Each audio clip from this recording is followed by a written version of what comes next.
ინდეც შეგიძლია შენ გააგრძელო თუ შეგვიშლიან ხელს მე მივხედავ ესე იგი მეგობრებო სწორედ ახლა მოვისმინეთ სიმღერა თოლია ფილმიდან თოჯინები იცინია და რა თქმა უნდა დღევანდელი დღე ვერ ჩაივლი და ისე რომ ეს ლეგენდარული ფილმი არ გაგვეხსენებინა საინტერესო ფაქტები აუცილებლად უნდა მოვუყვეთ ჩვენს მაყურებელს თუმცა მანამდე მოდით პირველ რიგში გავიხსენოთ თუ რას ყვება ფილმის მთავარი სიუჟეტი გვიყვება ამბავს მელიტონ ბელთაძის ერთადერთი ვაჟის რეზიკოს შესახებ, რომელსაც ოპერის მომღერლობის არც ნიჭი აქვს, არც სურვილი, მაგრამ ბებისა და დედის ხათრით კონსერვატორიაში აბარებს, რაც არც თუ ისე წარმატებულად გამოვა და გამოცდაში ჩაიჭრება. ამ ამბავს მამაშვილი ახლობლებს ბერულ ხელს, მაგრამ მელიტონი თავის გასაჭირს თავის მეგობარ სათამაშოების ფაბრიკის დირექტორს შესჩივლებს და შვილს დროებით სამუშაოდ მიღებას სთხოვს. სწორედ აქ რეზიკოს ნიჭი გამოვლინდება და ამ საქმეს ალღოს ძალიან კარგად აუღებს. აქვე კი საკუთარ პირველ სიყვარულსაც შეხვდება. და იცით რომ თოჯინები იცინიან არის ერთადერთი ქართული ფილმი, რომელსაც საბჭოთა ხელმძღვანელობისგან ცენზურა არ უგრძნია და რეზიკოს საკმაოდ სერიოზული ჰონორარიც კი გადაუხადეს 5000 მანეთამდე იყო. და სწორედ ეს ფილმი გახდა განსაკუთრებით წარმატებული რეზიკოს როლის შემსრულებლისთვის მერაბ თავაძესთვის, რომელიც 60-70-იან წლებში პოპულარობის ზენიტში იმყოფებოდა. და ფილმში ჩანს, რომ სიმღერას თოლია თავად რეზიკო ასრულებს, მაგრამ იცოდით, რომ მსახიობი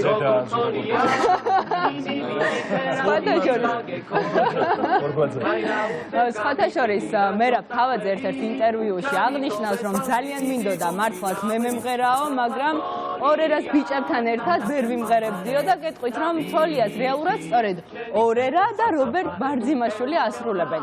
სხვათა შორის რობერტ ბარძიმაშვილისა და მსახიობ მერაბ თავაძის ხმები იმდენად გავდა ერთმანეთს, რომ მაყურებელს და თითოეულ ადამიანს, რომელსაც ეს ფილმი აქვს ნანახი, აი გონია, რომ თავად მერაბ თავაძე ასრულებს ამ ყველაფერს. არაერთი ფილმი ვიცით, სხვათა შორის ესე, როდესაც არ მღერის მსახიობი, მაგრამ ასრულებს აი გახმოვანების საკითხს ჩვენ დაუბრუნდებით კიდევ ერთი. ქალბატონ ნანი ბრეგვაძეს უამრავი ფილმი აქვს გახმოვანებული და მისი ხმით აჟღერებულა არაერთი პერსონაჟი. ნამდვილად ასეა და ზუსტად გახმოვანების ირგვლივ ვტრიალებთ ახლა ისევ, იმიტომ რომ სხვათა შორის მერაბ თავაძის გმირს თავიდან ერქვა დევიკო და არა რეზიკო. და მთელი ფილმით სწორედ დევიკოს სახელით არის ჩაწერილი, ანუ მსახიობები ესე დევიკოთი მიმართავდნენ. თუმცა გადაღებების დროს ვიღაცას უხსენებია, რომ ცეკას მდივანს ეს არ მოიწონებოდა, რადგან მაშინდელი ცეკას მდივანი დევის ტურუა იყო. ის რომ არ გაენაწყენებინათ, გადამღებ ჯგუფს სახელი შეცვლა მოუწია და სწორედ დევიკოს ყველაზე მეტად არტიკულაციურად მიამსგავს ეს რეზიკო და შემდეგ ფილმიც გაახმოვანეს რეზიკოთი.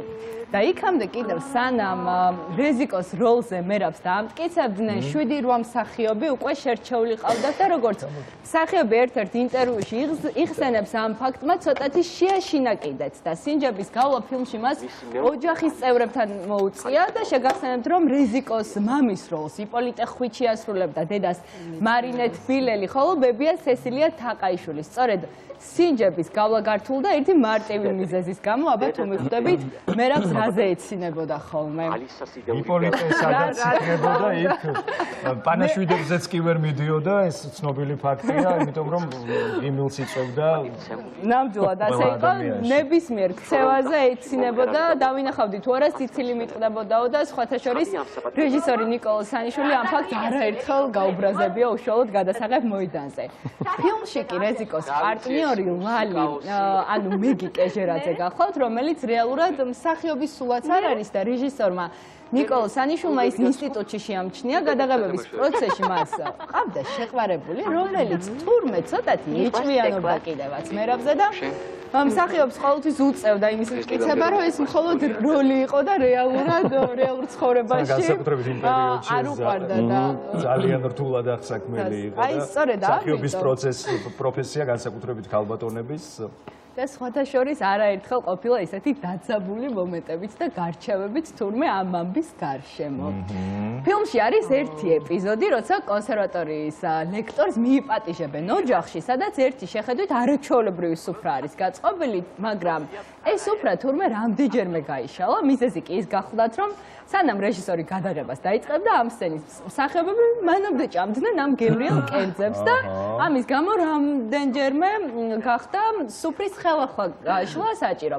ბუნებრივია ის იყო იმ პერიოდში დიდ ხარჯებთან დაკავშირებული, ბოლოს რომ კიდევ ერთხელ გაშალეს სუფრა, ფილმის დირექტორს ნავთის ქილა მოუღია და მსახიობების თვალწინ გაშლილ სუფრას თურმე საგულდაგულოდ გადაასხა. ამის გამო ნამდვილად. ამის გამო ეროსი მანჯგალაძე ისიც კი განაცხადა, რომ ამ ეპიზოდში არ ითამაშებდა, რადგან ნავთის სუნს ვერ იტანდა და თუ კადრებს კარგად დავაკვირდებით, დავინახავთ, რომ არავინ არ ჭამს გაშლილ სუფრაზე არანაირ კერძს და ფილმში ცნობილი ფრაზა რატომ არის რევოლუციამდელი ბავშვი გონებაჩვენგი? იმიტომ რომ მას არ ქონია სათამაშო, სცენარში სულაც არ ყოფილა. ეს ფრაზა სწორედ ეროსის ეკუთვნის, რომელმაც სევერიან წივწივაძის სახე მთლიანად შექმნა და ფილმის გადაღებები გეტყვით, რომ სულ 3 თვეს გასტანა და ის ეპიზოდი, სადაც კონსერვატორიაში გამოცდაზეა რეზიკო და მეგობრები მოძრავი ლიფტით ფანჯარასთან ამოდიან, არის კურიოზულ სიტუაციაში გადაღებული. თურმე ფანჯარასა და მიწას შორის დაშორება იყო 1 მეტრი, ამიტომ რეჟისორი გასცემდა ბრძანებას, ბიჭებო თავები დახარეთო, ისინიც დაიკვუზებოდნენ, თითქოს მართლა ლიფტით ამოდიოდნენ და ასე გადაიღეს ეს სცენა და ზურა ხო არ გაიმეორებდი, თითქოს ლიფტით ამოდიხარ. გახშებით ძალავები მაშინ გავამნახოთ, როგორ გამოვიდათ. და სანამ ბიჭები ამ სცენას გააცოცხლებენ, აქვე გეტყვით, რომ სრულიად შემთხვევით დაიჭირეს ლექტორების ფეხებით სეკვის სცენაც. თურმე გოგი გეგეჭკორმა გადაღების მომენტში სიმღერის რიტმს ფეხი ააყოლა, რეჟისორს ეს მოსწონებია და ყველას თხოვა, რომ ასე მოქცეულიყვნენ. აი ეს ცნობილი სცენაც ასე შემთხვევით არის დაბადებული. აბა ბიჭებო, დავიწყოთ! დაიწყეთ!